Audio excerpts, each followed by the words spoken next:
Bismillahirrahmanirrahim. Assalamualaikum warahmatullahi wabarakatuh. Alhamdulillahirrabbilalamin. Puji syukur kita panjatkan kepada Allah Subhanahu wa taala. Pada kesempatan kali ini kita masih diberi kesehatan dan nikmat iman dan serta tak lupa adalah nikmat kesempatan kepada kita semua. Anak-anak semuanya kelas 9 baik putra maupun putri. Alhamdulillahirrabbilalamin. Hari ini kita sudah dipertemukan kembali dalam kegiatan pembelajaran meskipun masih dalam kondisi pembelajaran online, tetapi tidak menjadi sebuah masalah dan semoga kondisi cepat berakhir, kondisi pandemi juga sudah mulai hilang dan insya Allah nanti kita dapat bertemu dan bertatap muka kembali. Pada kesempatan kali ini, anak sekalian, saya diberi amanah untuk mengampu mata pelajaran ilmu pengetahuan alam dan prakarya, terkhusus untuk anak-anak kelas 9, baik putra maupun putri. Nanti dalam kegiatan pembelajaran IPA maupun prakarya secara daring atau online, kemungkinan nanti saya akan menggunakan media pokoknya adalah Google Classroom, kemudian ada WhatsApp, kemudian ada Google Meet dan Zoom. Serta tak lupa nanti mungkin untuk kegiatan penilaian ada kuis, post-test, tes menggunakan Quizizz maupun Google Form.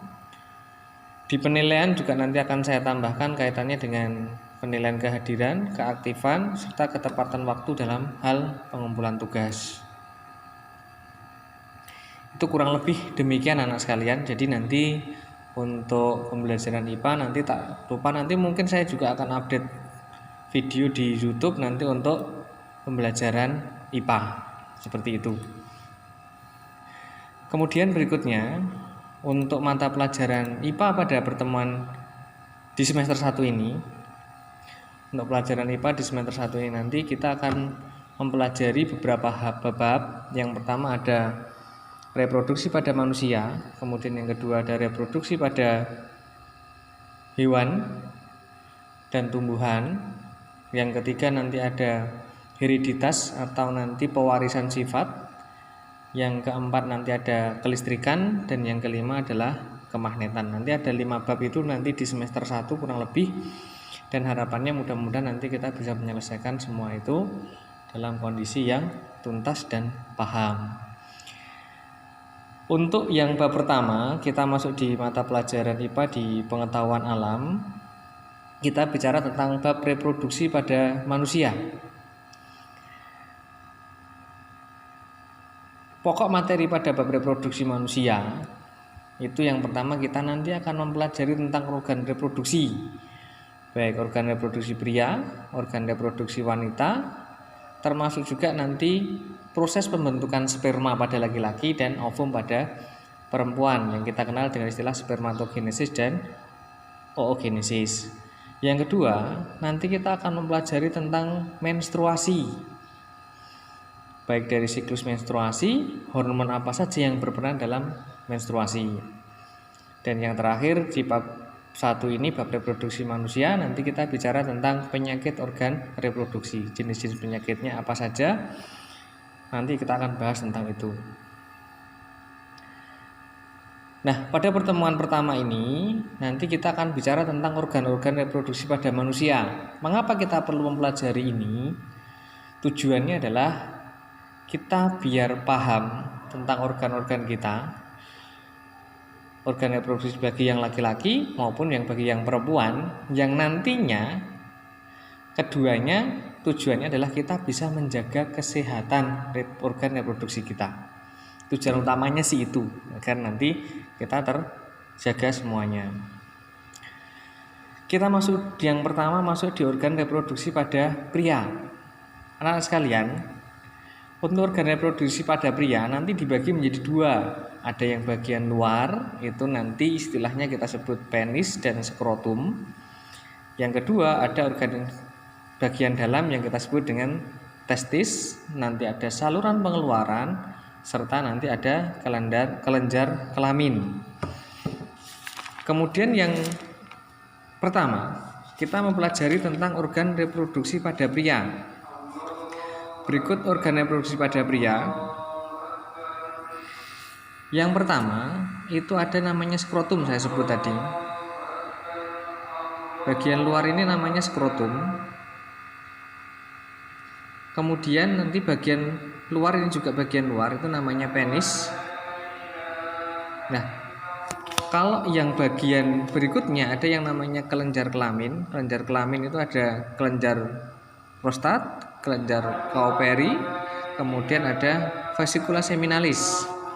Ini adalah organ-organ pada kelenjar. Kemudian ada organ dalamnya, ada epididymis, kemudian ada saluran vas deferens, kandung kemih, saluran uretra. Nah, bagian testis ini fungsinya adalah untuk memproduksi, bagian ini adalah untuk memproduksi sperma. Sperma diproduksi di sini, proses oogenesis di sini, kemudian masuk di epididymis.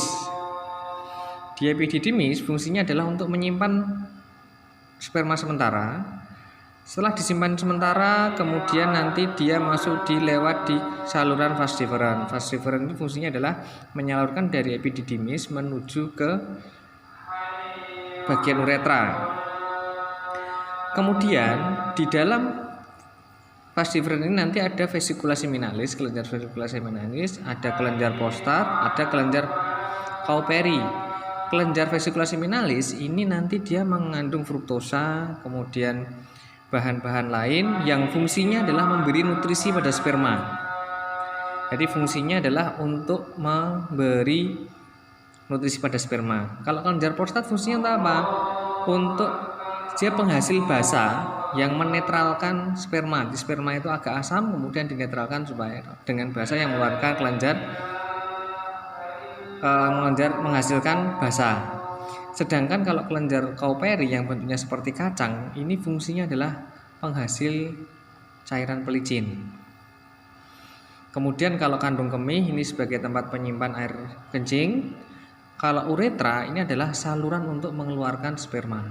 Ini adalah pada bagian organ reproduksi pada pria.